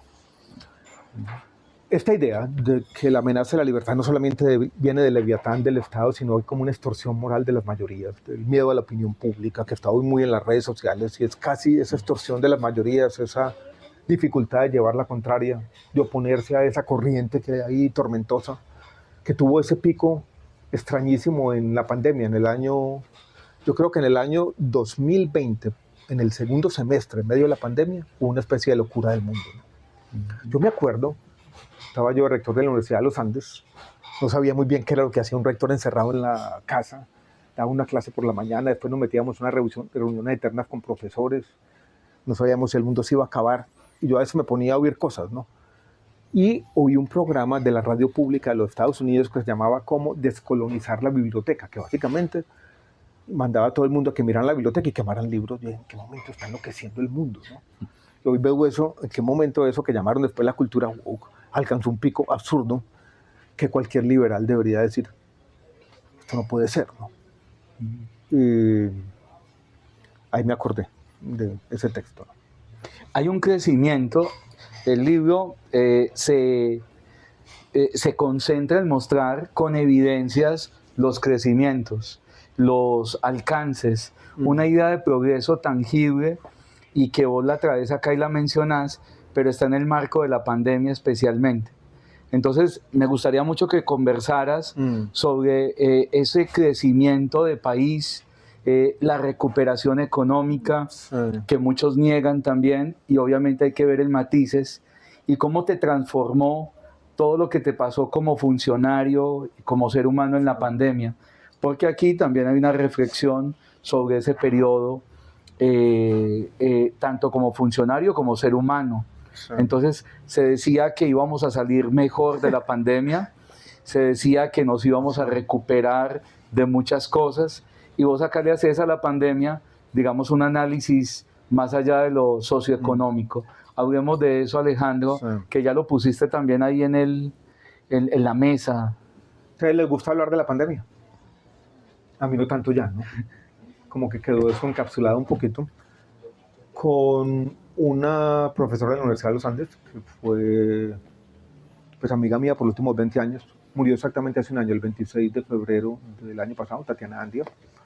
Murió muy joven de un cáncer de pulmón metastásico que le diagnosticaron ya en un estadio muy alto. Yo había escrito un ensayo precursor del que hay aquí, muy en el ámbito farmacéutico, haciendo la pregunta, bueno, ¿y qué pasó sobre todo en el mundo de la salud y el farmacéutico con la pandemia? Sobre todo centrado alrededor de un tema que yo después de haber sido ministro de salud y estar en estos debates globales de salud pública siempre me pareció interesante, y es el papel de la propiedad intelectual, de cómo el conocimiento humano, cuando se exagera la propiedad intelectual, queda encapsulado. Y en la pandemia, en la primera parte, hubo un debate global muy interesante sobre las vacunas y los medicamentos como bienes públicos globales. De eso no quedó nada. Las compañías farmacéuticas vinieron a los países en Colombia y se sentaron y básicamente le dijeron, firme un contrato de adhesión al precio que yo pongo. Y eso fue así. En todo el mundo esa idea fue desapareciendo. Ese era como el centro de este ensayo. Yo recogí ese ensayo y lo amplié en otras dimensiones, más económicas, sociales y culturales. Y me inventé como esta palabrita que es como el hilo conductor de ese ensayo de la pandemia. Yo lo llamo punto de inflexión leve. Me gusta esta frase de Borges que dice, la historia es pudorosa, suele esconder sus fechas esenciales. O sea, es difícil darse cuenta cuándo cambia el mundo, pero algo cambió en la pandemia. Algo cambió en nuestra cultura, no fuimos mejores. Yo diría que peores incluso. Yo creo que algo ha cambiado para mal. Yo creo que el mundo ha venido en un aceleracionismo extraño después de la pandemia. Acabo de escribir a uno de los temas que se aceleraron durante la pandemia. Un artículo de Colombia volvió a ser el científico así de datos con la encuesta nacional de demografía y salud, que apenas acaban de colgar en la página web del Ministerio de Salud, sobre la caída en la tasa de fecundidad. Después de la pandemia se multiplicó por 2 la tasa de descenso de la fecundidad. Hoy Colombia tiene una tasa global de fecundidad de 1,1 por mujer. En este ensayo me dio a mí 0.73. Utilizando datos retrospectivos, quizás es un poquito más alta, pero ese es un cambio grandísimo, ¿no? Quedó de la pandemia. Hay una norma social que se está difundiendo, hay una especie de contagio que va a transformar nuestra sociedad de manera muy profunda. Hay cosas de esas que yo retomo en ese ensayo, que no fueron las que creímos que iban a pasar. La pandemia llevó a un cambio también económico profundo, que primero se manifestó en un aumento de la inflación, después en cierta fragmentación. Y lo que estamos viendo, ahora lo hablaba con Víctor Gaviria antes de entrar en el mundo, es, yo creo que la consolidación de una época de locura que está esbozada en algunos otros libros. Pero no es que la pandemia lo haya cambiado todo, fue simplemente un punto de inflexión leve que quizás aceleró algunas de esas tendencias que venían de atrás, las materializó. Entonces quise hacer un ensayo retrospectivo, bueno, ¿qué fue lo que pasó en ese periodo tan extraño de la pandemia? Y te ayudó a pensar también como intelectual, como escritor, te dio un escenario. Todo el mundo leía La Peste, todo el mundo leía Boccaccio, empezaron los clubes de lectura. Los clubes de lectura que fueron importantes. Yo escribí un libro sobre Aldous Huxley en la pandemia, porque por casualidad antes de la pandemia, en el 2019, yo había leído La Isla. Y por casualidad, de esas cosas que pasan en la vida, yo fui a una reunión para esos temas de drogas a Nueva York y entré a una librería así como esta, de segunda, y encontré 2 tomos, uno rojo y otro azul, y era una biografía en 2 tomos de Aldous Huxley, y la compré porque estaba muy barata. Sí. Y cogí el libro y en el avión lo abrí en cualquier bendita página y encontré La Isla fue escrita en el año 62. Aldous Huxley murió en el 63, el mismo día que mataron a John F. Kennedy. Y leyéndola encontré 2 o 3 páginas sobre la forma como fue recibida La Isla cuando fue publicada. Y había un crítico inglés que había dicho, esta es la novela, la peor novela jamás escrita. Pues yo dije, alguien que diga esa novela debe ser interesante, ¿no? Y en el fondo que no es una novela. La Isla es un ensayo. Y yo comencé a leerla y lo primero que encontré es que en la mitad del libro es un ensayo sobre la salud, sobre la concepción de salud, que siempre me pareció muy interesante. Y viene la pandemia y yo retomo esto y yo digo, aquí hay muchas lecciones para la pandemia. Tiene también un ensayo sobre la evolución y tiene en Las puertas de la percepción todo su ensayo sobre los psicodélicos y lo que estaba surgiendo desde entonces. Michael Pollan acaba de publicar este libro que después se volvió hasta un documental de Netflix sobre cómo cambiar tu mente. Acaba de escribir uno nuevo sobre la conciencia y los psicodélicos. Y ahí me dio por escribir eso. Y hasta describí mi propio viaje con el LSD, que no me pasó mucho, ¿no? Que les voy a contar una historia chistosa en la universidad. Yo era rector de los Andes y yo había escrito ese libro sobre Aldous Huxley, tenía 7 capítulos. Yo no me gusta un libro con un número primo e impar de capítulos. Esa vaina como rara, un número primo, no tiene que tener 8 capítulos. Entonces, ¿qué capítulo le meto al final? El capítulo 7º era el sexto era el de Las puertas de la percepción. Yo le tengo que meter un viaje mío. Y yo tenía en Bogotá una gente que había trabajado en consumo responsable, entonces lo llamé y él le dijo, no, yo le caigo a su casa en 3 días. Me escribe un WhatsApp y me dijo, aquí le tengo la mercancía. Entonces yo bajo, el hombre me da esa cosa y yo lo puse por ahí en un cajón de las medias hasta que llegó el día, ¿no? Y yo terminé, hice mi propio viaje, escribí el capítulo y yo tengo un psiquiatra que es muy amigo mío, Rodrigo Córdoba. Y yo dije, yo no voy a publicar esta vaina siendo rector de una universidad sin que esto lo lea un psiquiatra y tenga cierto filtro, ¿no? Entonces se lo mandé, R. Córdoba, yo no sé qué. Pasa como una semana, el man no me responde. Y yo dije, no, debe pensar que yo me enloquecí, ¿no? Y llama a Rodrigo, y Rodrigo, ¿recibiste el artículo? Me dicen, yo no recibí nada. Y yo dije, ¿a quién, hijo de puta, le mandé esta vaina? Y se lo había mandado una señora que se llama Rosario Córdoba, que era la directora de este tema de competitividad. Consejo Privado de Competitividad. Y ella era del Consejo Superior de la Universidad. No. Y entonces yo dije, ¿qué voy a hacer yo aquí con esto? Y me da pena escribirle. Pasé como 3 días diciendo, ¿será que le escribo? Y al fin le dije a Carolina, mi esposa, que le escribiera. No fui capaz yo de escribir. Y ella le escribió y ella dijo, no, yo recibí eso, no sé por qué, pero a mí me gustó mucho. Yo publico ese bendito 8º capítulo y ahí sale el capítulo de los psicodélicos en ese libro que se llama Otro fin del mundo es posible. Este segmento merece también un aplauso porque un rector que vive esa experiencia necesita también el aval del público. Cuando yo salí esa tarde, ya se me estaba quitando el efecto, estamos en pandemia, había un venezolano que rondaba por el barrio. Yo me había convertido en amigo de él, ¿no? Y el día anterior yo me lo había encontrado y él se estaba inventando un cuento. Y yo dije, bueno, no me eche más el cuento. Y le di 50.000 pesos o cualquier cosa. Ese día, yo en medio de la cosa, me lo volví a ver y él me miró y me empezó a echar el cuento. Y después yo lo miré y lo que percibí en ese momento es la complejidad de cualquier intercambio humano. O sea, él me estaba diciendo en un milisegundo con la mirada, yo sé que ya le eché el cuento, perdón, pero yo tengo que vivir de esto. Y yo le estaba diciendo con mi mirada, tranquilo, yo lo perdono, y los dos intercambiamos una risa. Y en un segundo sucedía todo eso. Y yo decía, ¿cómo es que una interacción humana de un segundo tiene esa riqueza, ¿no? Todo que se transmite.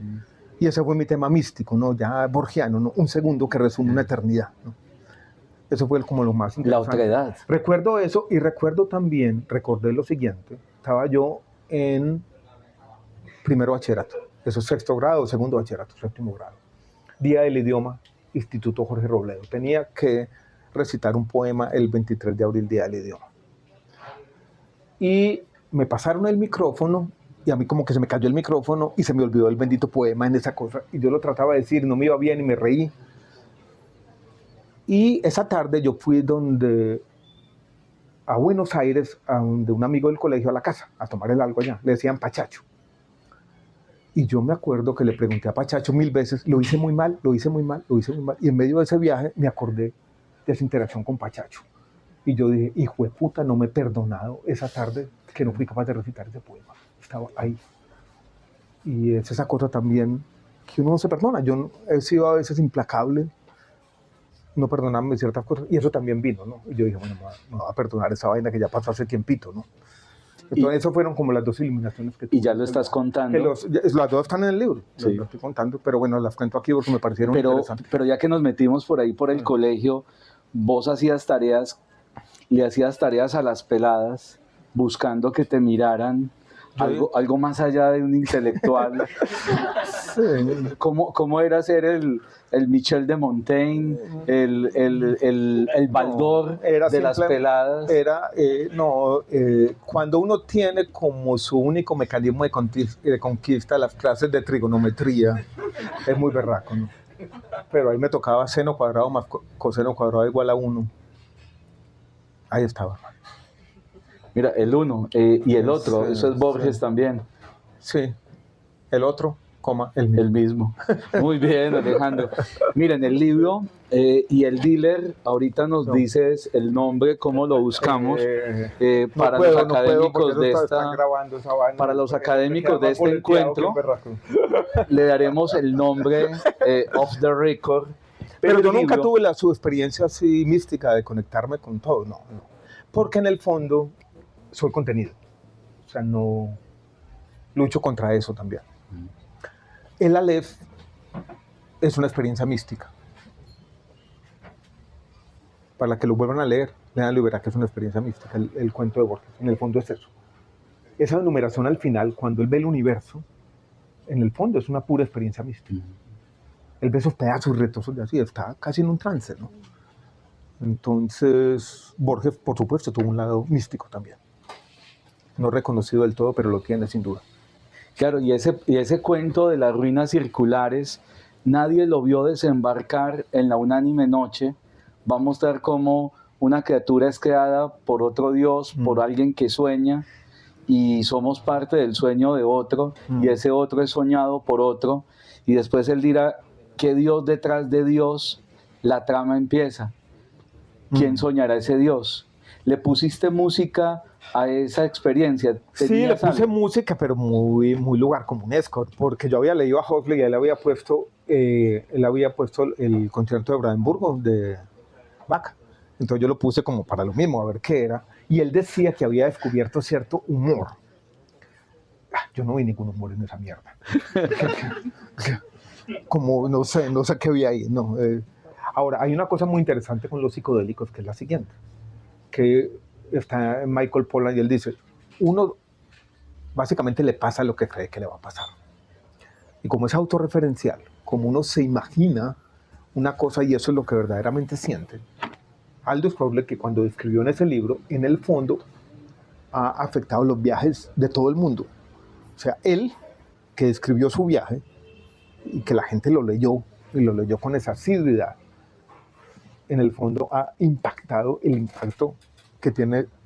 Y hay críticos que han dicho ese orientalismo de Aldous Huxley a la hora de crear los psicodélicos, porque él en esa época estaba medio también hippie, había descubierto en la luz del desierto californiano toda esa cosa, y ese orientalismo afectó mucho la forma como la gente concibió sus experiencias, y que si el gran divulgador hubiera sido otro, los viajes hubieran sido distintos. Me parece muy interesante esa vaina, ¿no? Que una sola persona haya influenciado la forma como estos estados alterados de conciencia nos ha afectado a todos, pero eso es la gran influencia de Aldous Huxley. Algo de eso que no era un gran escritor, pero mira que algo de eso es lo que tienen los beatnik. En el caso de Allen Ginsberg, en el poema How, lo que hace es casi como una especie de oración psicodélica al cuerpo, y encuentra la divinidad en el cuerpo, y es la misma época también, y es California, es San Francisco, es la misma época, es todo ese mundo. Ahora, el libro, yo escribí en el Desdén de los Dioses, yo escribí una historia de las drogas como en 3 capítulos, que tiene los psicodélicos primero, después la cocaína, porque la cocaína es distinta, no solamente es como una metáfora del capitalismo, ¿no? Es la acumulación. O sea, la cocaína que produce ganas de más cocaína, es esa vaina así, ¿no? Y después la heroína y lo que viene después, que ya es cierta dejadez, ¿no? Y cierta resignación espiritual. Entonces la escribí como si fuera una conspiración rusa, como si alguien se hubiera encontrado un manuscrito y hubiera dicho, mira, atacamos la sociedad americana. Primero creamos a Timothy Leary y esta gente que les metió esa lucha espiritual contra el capitalismo. Después el capitalismo enfrentado a sí mismo con la cocaína. Y después esta última etapa más decadente. La puse ahí toda y nadie ha entendido ese cuento. Nadie, dijo que ni yo. Pero bueno, es como esos intentos a veces de contar una historia de los hechos de manera literaria que de pronto no funciona. Y volviendo a la literatura, Stefan Zweig, ¿cómo funciona ese fanatismo, yo creo que Alejandro? Lo estamos demorando mucho, ¿no? O sea, yo... Nos vamos a despedir en unos minutos. Bueno, porque yo no quiero ser... Aquí no podemos estar echando carreta, pero me da pena con todo, ¿no? Y todo. Pero es el lanzamiento de tu libro, es el estadio, tus lectores te quieren, no siempre vamos a tener la experiencia de que nos sigas hablando de drogas como rector.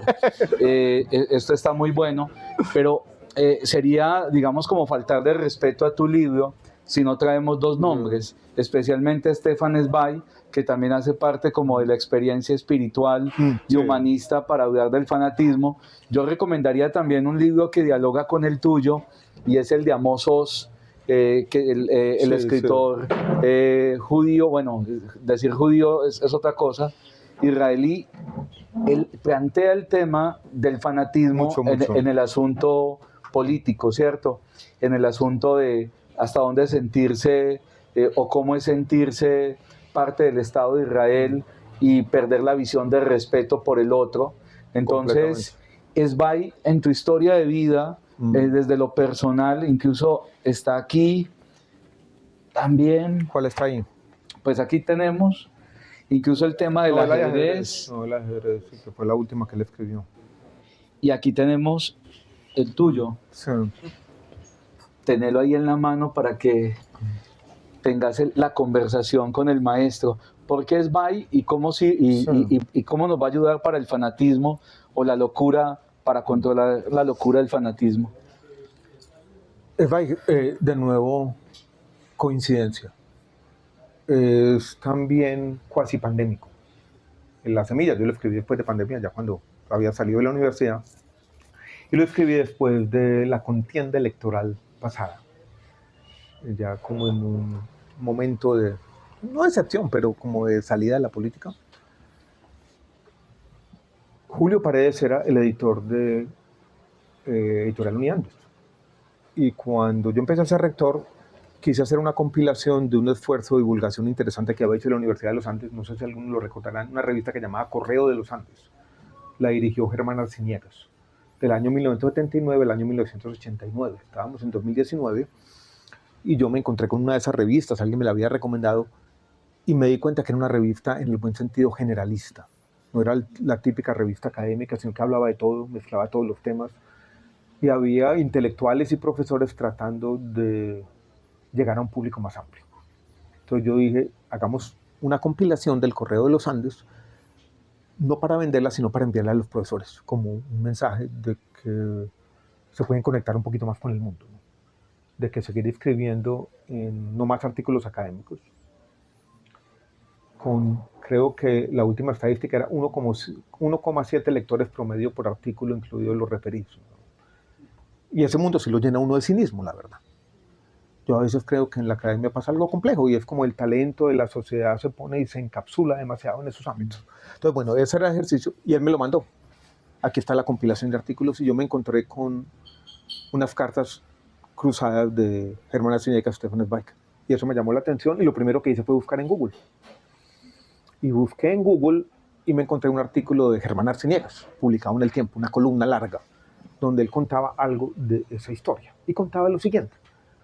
Un profesor americano relató hace muchos años lo que fue la última noche de Zweig. Y en esa última noche se hacía alusión a un posible viaje en Colombia. Yo dije, tan raro esta historia que yo nunca la sé. Y él insinuaba el nombre del que la revista donde supuestamente había publicado ese profesor americano. Y yo empecé a buscar, no existía el profesor americano. Y yo dije, hasta Germán Arciniegas se le olvidó esta historia. A la persona que le hacía referencia era un periodista berlinés, socialista, que también había vivido en Petrópolis, Brasil, exiliado de la guerra. Llamaba Ernst, como Ernesto, Feder, el mejor amigo de Zweig en Petrópolis. Y él había escrito en una revista un relato de la última noche de Zweig. Y ese relato era el que le había enviado él al cuñado de Zweig, al hermano médico Manfred de su esposa Lotte. Él le había enviado ese relato de la última noche. Y en el relato de la última noche estaba Germán Arciniegas, que acababa de ser nombrado ministro de Educación en Colombia en el año 1942, corrió y le puso un telex y le dijo a Stefan Zweig, venga y me visita. Y hay una última noche, sábado en la noche, Feder y su esposa van a visitar a Zweig a su casa, se dan cuenta que él está trabajando, él nunca trabajaba de noche, estaba escribiendo las últimas cartas de despedida de su suicidio, estaba trabajando ahí. Y Feder cuando lo vio dijo, su alma ha muerto. Jugaron ajedrez. Zweig era muy malo, le ganó muy fácil y fueron caminando. Yo había encontrado un libro que escribieron dos profesores de Princeton, donde recopilaba las cartas que le enviaron Lotte y Stefan Zweig a la familia de Lotte, donde estaba Manfred. Y en esa recopilación estaba la casa de Ernst Feder, y yo tenía la dirección de la casa de Zweig. Entonces me metí a Google Maps, Petrópolis, y vi la ruta en lo que caminaba. Y hay como dos rutas, dos posibles formas de llegar de una casa a otra. Y hay una cosa bonita que uno dice, no sabremos cuál cogieron. por más que queramos, no hay forma de saberlo. Es incognoscible, que me pareció interesante. Y en esa conversación, Feder alcanza a tener como una especie de diálogo con Lotte, y Lotte como que le dijera, él no dice mucho, como él está muy mal. Y este hace como un chiste, dice, vámonos para Bogotá los 4, vámonos para Bogotá. Y él dice, no espero hacer ese viaje.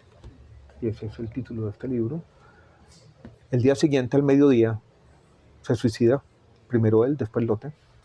La primera que tiene noticias del suicidio, Gabriela Mistral, que era su vecina, ahí cerca.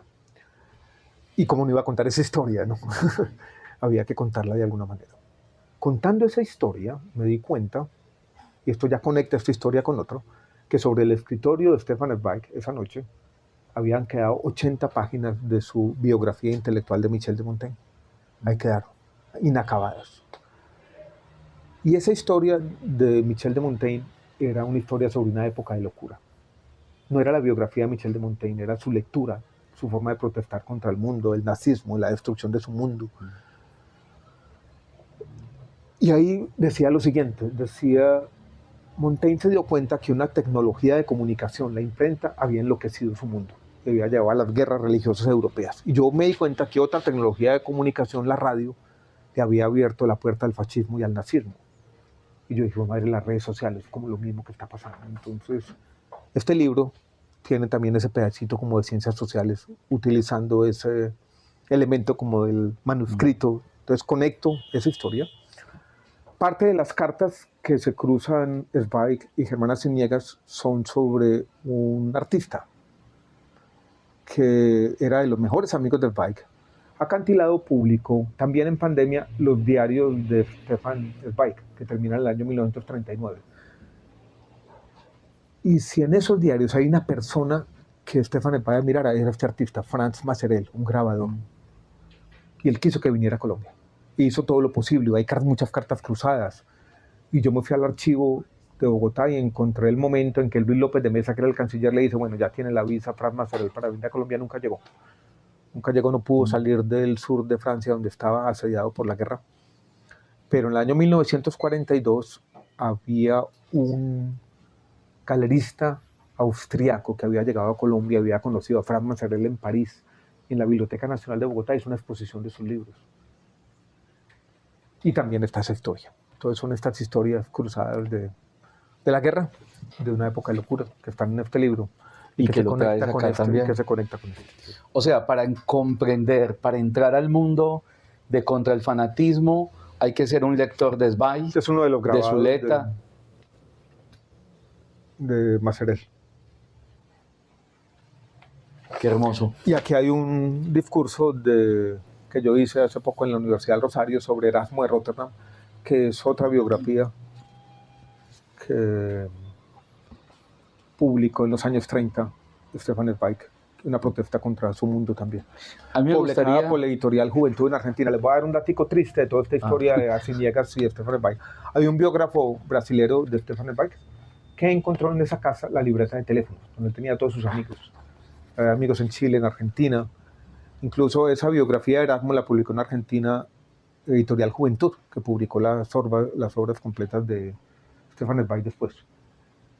Y está el director de editorial Juventud, no está Germán Arciniegas. No sé por qué. De pronto él creyó que era más amigo de Zweig de lo que era. Cosas tristes, ¿no? Nos prometiste, Alejandro, mostrarnos la libreta. Ahora que estabas mostrando los apuntes, qué bueno ver qué tienes antes del 8 de marzo, antes de las elecciones, que has escrito y que nos puedas leer.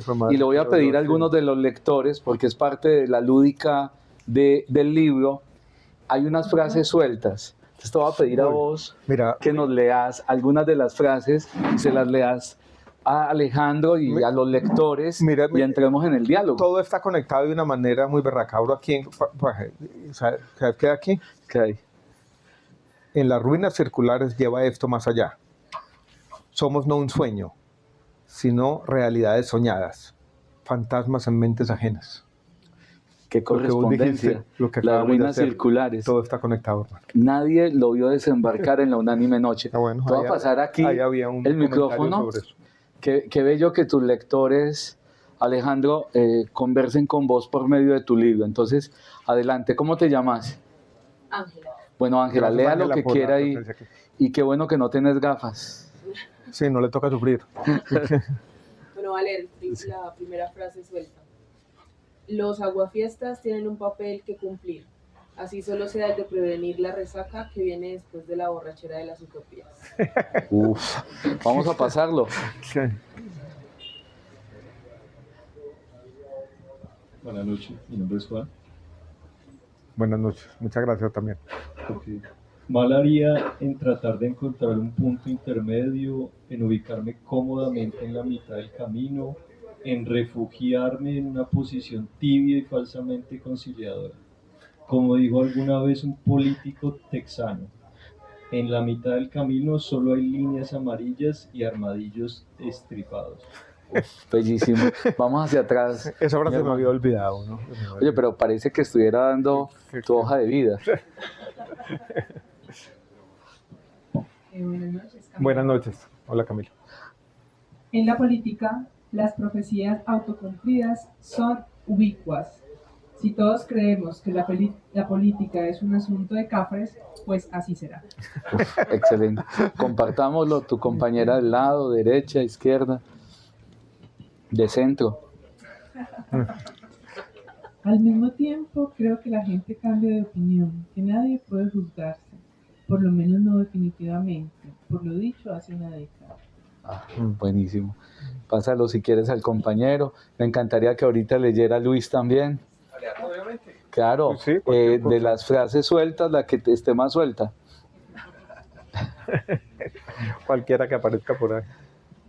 La ciencia política, al menos como la practican los gringos, es un ejercicio permanente de cinismo. Supone casi automáticamente que debajo del barniz de las ideas solo hay intereses. Muy bien. Sí. ¿Qué tan sueltas ves esas frases sueltas ahora? Y gracias a los lectores, ahorita vamos a pasar por aquí. Esta primera tanda Sí. de frases sueltas, ¿qué tan agarrado te tienen ahora? Esas frases no son muy ahora, fueron un estudiante y amigo hoy. Un día le dijo, tengo como una compilación, porque yo leía un blog que yo hacía en esa época y me mandó todas esas frases. Y tenía muchas más. Y yo dije, bueno, voy a poner unas de esas ahí. Me sorprenden, ¿sabes? Leerlas ahora. No sé si me reconozco en todas, no sé. Pero por ahí en Hay la unas mitad. chéveres, sí, por ahí en la mitad. No, más de la mitad. Adelante, te pasó y vamos rotando para ver con cuál te conectas hoy. Hola, soy Susana. Hola, Susana, ¿qué más? Bien, gracias. Si lo que está en debate son los hechos, los simples datos del mundo, existen opiniones ciertas y opiniones falsas. La verdad no es democrática. Sí. Con eso estoy de acuerdo. Dura, pero un poquito arrogante. Buenas noches. Buenas noches. ¿Qué más? Los experimentos neurológicos insinúan que el hombre es un animal que no busca la verdad, sino la complacencia ideológica.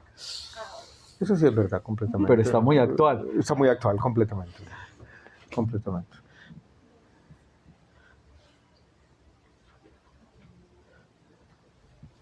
No sobra señalar que lo mejor del arte y la literatura se han dedicado precisamente a celebrar la naturaleza humana, a recrear las glorias y las penas de esta especie bendecida y atribulada por su conciencia. Esa frase la he repetido mucho. Me acuerdo muy bien de dónde viene. Fue una polémica que yo tuve con William Ospina en la revista El Malpensante. Yo escribí un artículo que era una crítica, quizás un poco exagerada, de un libro que le había escrito ensayo que se llamaba Todos los centros de la esfera. Sí.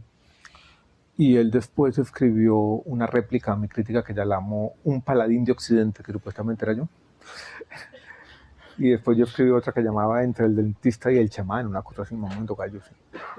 Pero esa frase la he repetido, eso me quedó grabada. Bendecido y atribulado por su conciencia, me parece. Sí, me gusta repetirla, no sé por qué. Pues no es que sea ninguna iluminación ni ninguna epifanía, pero Tu cinismo. en el fondo somos bendecidos y atribulados por la conciencia humana, ¿no? Borges tiene un poema que se llama La Pantera, ¿no? Sí, que es existencial. Es la pantera no sabrá nada, que su vida va a ser simplemente trasegar en esta jaula. La ve creo que en el Zoológico de Buenos Aires. Pero dice, habita solamente el presente y es en el fondo una idea de eso, de que sí somos bendecidos, pero también atribulados, quizás más tristes por la conciencia, ¿no? Cuando leí ese poema hace poco, La Pantera, me acordé de esa frase. Qué bien. Compañero. Buenas noches. Buenas noches, hermano. ¿Qué más, Felipe? Los experimentos neurológicos insinúan que el hombre es un animal que no busca la verdad, sino la complacencia ideológica. Bueno, se llegó el momento de alguien, ustedes, lectores de Alejandro Gaviria, un libro del sello Ariel, de la editorial del Grupo Planeta, en Grámata, con nuestra hermana librería Palinuro también, en el sector del estadio, con el Atlético Nacional, que tantos recuerdos, tanta resonancia le trae a Alejandro. Conversemos. 1, 2 preguntas para que esto sea un encuentro de amigos. Adelante, ¿cómo te llamas? Vení, mi hermano. Yo creo que ahí me escuchan. Sí, te pues escuchamos. Hágale. Alejandro, escuchándote los autores que han como nutrido tu Sí. obra y también tu pensamiento, Zweig, Borges, Sí, hermano. Stanislao Zuleta, autoras mujeres, Sí. desde el pensamiento o desde la poesía, porque soy buen lector de poesía también, que hayan tenido una influencia directa desde la creación o que las tengas, pero de pronto que no nombres tanto, pero que estén ahí. Sí, aquí está nombrada esta poeta polaca que yo recuerdo, Wisława Szymborska. La releo a ella bastante, me parece muy buena. Hay una poeta estadounidense, norteamericana, que murió hace poco, ganó el Premio Nobel de Literatura, no es muy leída, hay unas traducciones muy buenas aquí en Visor, Louise Glock, me parece también muy buena, la recomiendo también, me parece excelente, tiene una versión dura de la vida. A mí me gusta mucho Ursula K. Le Guin, en ciencia ficción yo creo que es impresionante, yo no sé, está al nivel de Isaac Asimov o al nivel de Philip Dick. Hay un documental de ella muy buena en Netflix, ¿no? ¿Quién más que estén aquí como citadas en estos libros? Margaret Atwood también me gusta mucho. Pero estaba pensando como ensayistas mujeres, ¿no? Ahorita hablabas de Sontag, por Susan ejemplo. Sontag en ese contrafanatismo. Pues en estos libros de este tema contrafanatismo está Hannah Arendt, también habría que mencionarla, pues, que parte de lo mismo, ¿no? Muy bien, una pregunta más para que ya vayamos cerrando. Adelante. Vos me has ayudado, Alejo, no sé si a muchos, a comprender el mundo hoy, ¿sí? Y cada vez, sin duda, esta locura colectiva de la radicalización, es como si pues, estuviéramos en el eterno retorno. Ahorita incluso lo dijiste de varias maneras, con humor, relato con distintos personajes. Y también sé lo que has hablado del posibilismo. Es como si colectivamente no tuviéramos salvación, tal vez individualmente sí. Los psicodélicos también pueden ser un pedacito. ¿Vos qué pensás de eso? Yo, sin duda, pues me voy como más para la visión subjetiva, que no es egoísta, pero colectivamente siento que... ¿Vos crees que no tenemos salvación? ¿O que sí? Yo creo que estamos en un suicidio, que cada vez es un suicidio colectivo, como una espiral que se come a sí mismo, de verdad, es un urólogo. Es muy raro porque a mí me ha dado esa frase, siquiera tenemos las palabras. Hay una frase que yo encontré también en un libro de Julio Cortázar que dice el autogenocidio universal en el que participan alegremente la mayoría de las víctimas, una cosa como esa, ¿no? Como muy dura, ¿no? Yo he pensado algo en eso, pero lo resisto un poco también, ¿no? Pero yo escribí ese otro librito que no está aquí, el de Tren de los Dioses, también como con lo mismo, ¿no?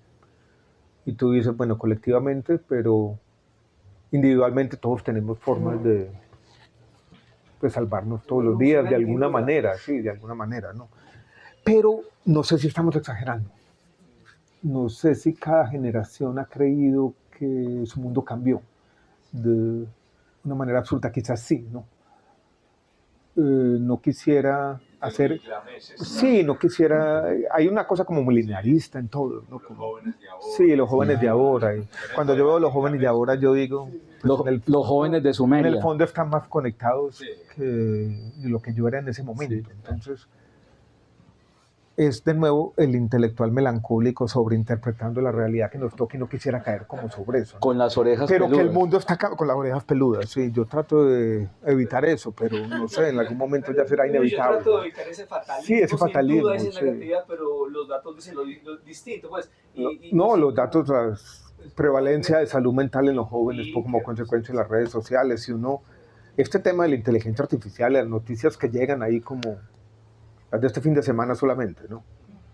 Sí, que OpenAI decide entonces ya trabajar con el departamento que ya no se llama defensa, sino de guerra de los Estados Unidos para hacer unas máquinas de guerra sin ningún freno ético. Eso es distópico, ¿no? Ante eso, ¿qué vamos a hacer? Otra inteligencia artificial que la iban a pagar y entonces se metió en el correo electrónico de uno de los jefes y se dio cuenta que tenía por allá una relación extramatrimonial y lo amenazó que iba a republicar todo eso. Y yo, ¿es una inteligencia artificial que está haciendo eso? Se acabó el mundo, ¿no? Una cosa que es innegable, en todo caso estamos viviendo una época interesante, ¿no? Devolvámonos al año 800 después de Cristo. Como los 200 años antes habían sido relativamente iguales y los 200 después también. Mejor vivir en esta época. Creo que para eso es tu libro. Tu libro es precisamente para eso, para poder ver todos los matices. Y con eso comenzamos la conversación. Todos los matices, porque Alejandro Gaviria no se queda en una postura, sino que nos enseña, hay como una especie de pedagogía del debate y de la conversación.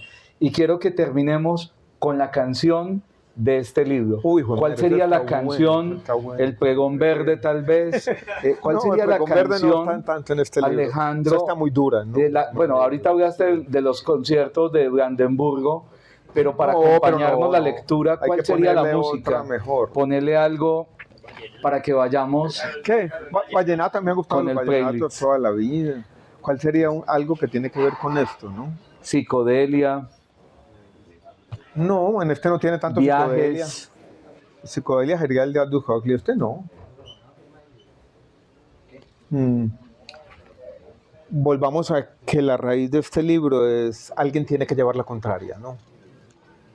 A mí siempre una canción que ha llevado es un vallenato que se llama Fantasía, ¿sí? Que dice, ese que escribe versos repletos de verano estando en primavera, ese soy yo. Como cierta celebración de cierto desajuste con el que iniciamos la conversación. Pongamos Fantasía de Diomedes Díaz. Una conversación con Alejandro Gaviria que nos lleva a la música, a lo posible, a las conversaciones que nos ayudan a crecer. Hoy en la librería Grámata, con el apoyo de Editorial Planeta, sigamos conversando, Alejandro, y esperamos que vengan más libros que nos ayuden a conversar. Muchas gracias. Gracias de verdad a todos por la compañía. Gracias. Gracias a Wilson, a todo el equipo.